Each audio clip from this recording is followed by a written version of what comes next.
Hello, this is my 28th day, first video, maybe one, maybe two.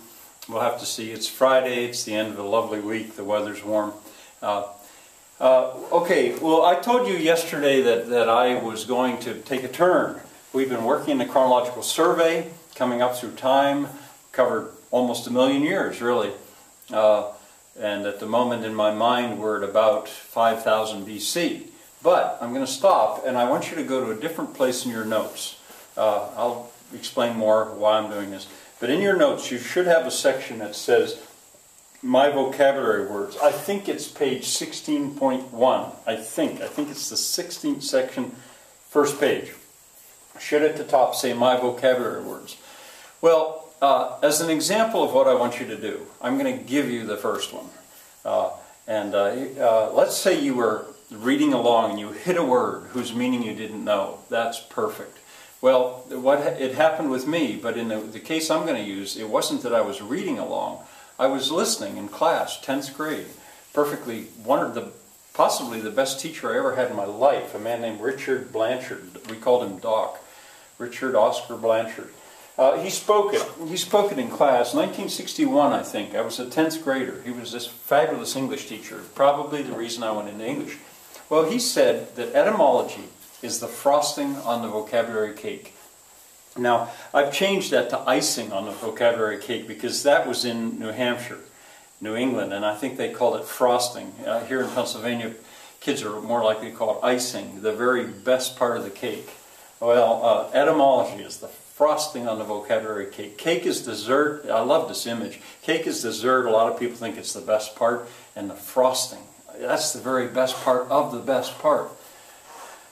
Assuming that vocabulary was a cake. In other words, vocabulary already is this wonderful, delicious thing. And he's right. Yeah, I mean, he was absolutely right. It got my attention. All right, but etymology, didn't know what the word is, and probably you don't either. You might confuse it with entomology, which is the study of bugs. Etymology is not that. But anyway, I got it, and what I want you to do is notice a word when you're reading or hearing someone speak, and doing all this. I mean, I'm giving you an example, but this is going to be an assignment for you to actually do. There it is, a word, and there's the context. Context is the words around it. I've got an ellipsis before it and after it to show that it was pulled out of context. Who knows what was going on before and after it. And I put quotes around it also, because I'm quoting Richard Blanchard.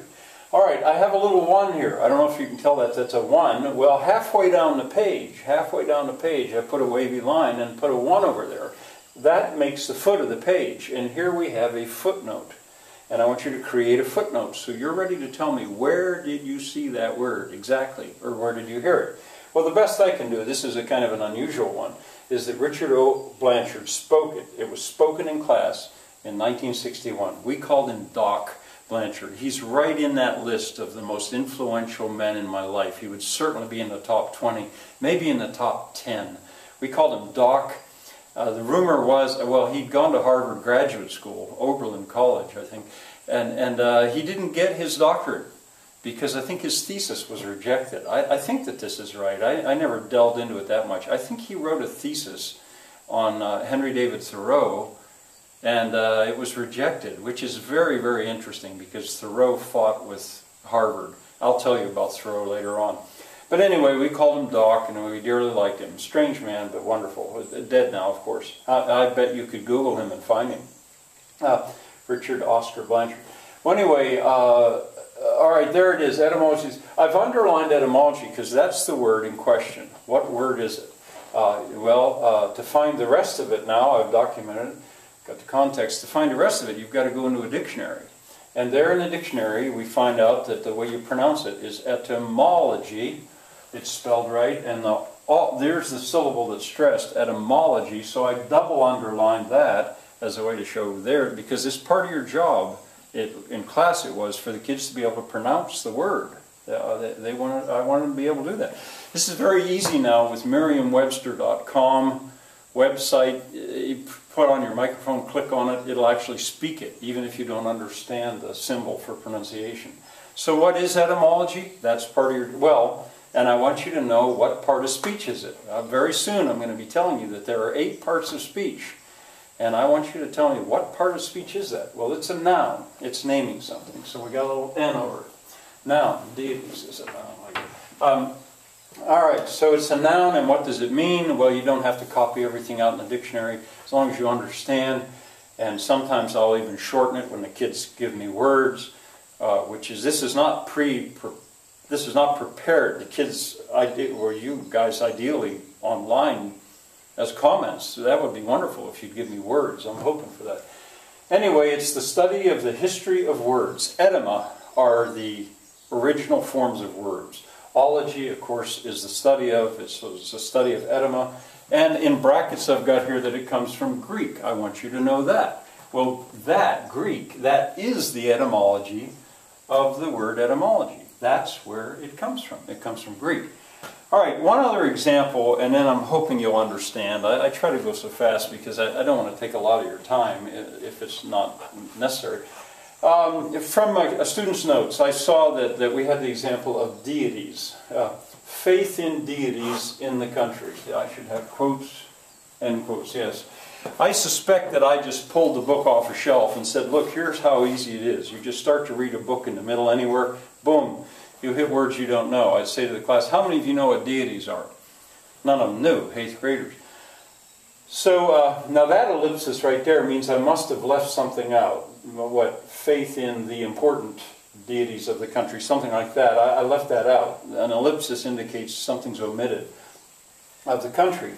All right, now there's a number 2 here because this is the second on this page, and underneath the wavy line, a second footnote. This comes from a book called Erewhon. I know it's a book because it's underlined. There's the name of the book. Samuel Butler wrote this book. I can't imagine that a kid would be reading Erewhon.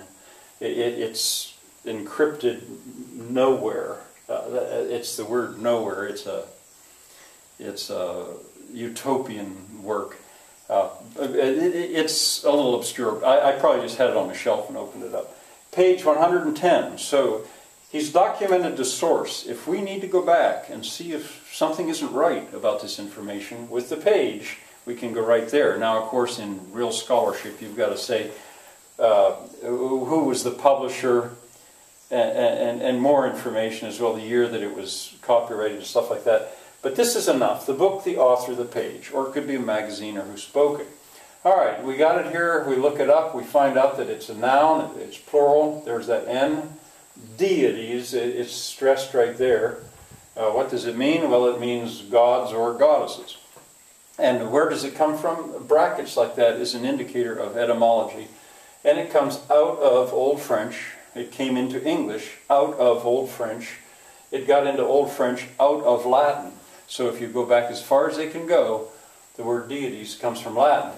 Now what I'd like you to do by Monday, I'd love it if you would actually send it to me as a comment, but to get a word ready right there. In other words, you now notice a word whose meaning you didn't know, and get it ready, be ready to present it to class. Now you can't do it live, I don't have any computer here, but you could do it as a comment to me, which would just thrill me if I saw that there was a word and I will use it. Oh, one other thing. I don't want words bigger than 3 syllables. 3 syllables is okay, no bigger. Later on I'll tell you why. I would not actually normally take etymology. There's 5. No bigger than 3. Later on I'll tell you more about that. All right, that's been very fast. Class vocabulary is like a game, and next week we'll be playing the game.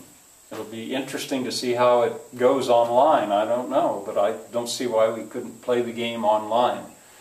Hope to see you next Monday.